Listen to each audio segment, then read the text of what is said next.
Subscribe कीजिए हमारे channel को और दबाइए इस बेल आइकन को हमारा आने वाला वीडियो सबसे पहले देखने के लिए।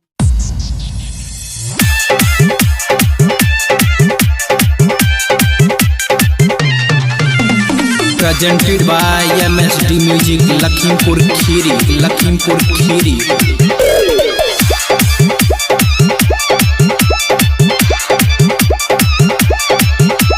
खीरी जिला में रहता हूँ, राजपूत घराने का राजा।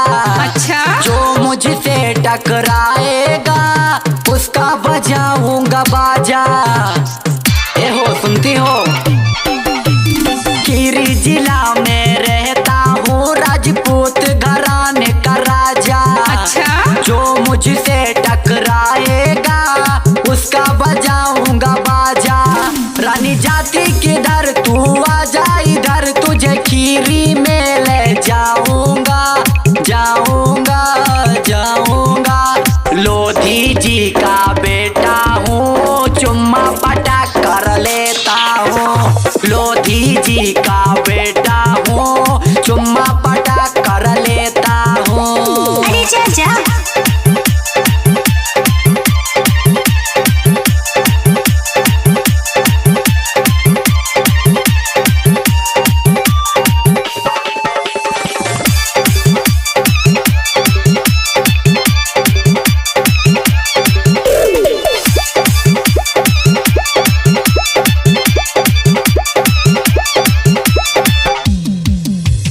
होठ के लाली, कान के बाली, रूप तेरा सुहाना है।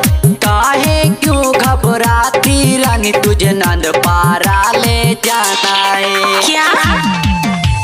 होठ के लाली, कान के बाली, रूप तेरा है सुहाना। काहे क्यों घबराती रानी, तुझे नंद पारा ले जाना। मेरी पंजाला भर नहीं होता तबर, मेरी पंजाला भर नहीं होता तबर, तुझे बाहों में आज भर लेता हूँ। लोधी जी का बेटा हूँ, चुम्मा पटक कर लेता हूँ। लोधी जी का बेटा हूँ, चुम्मा पटक कर लेता हूँ।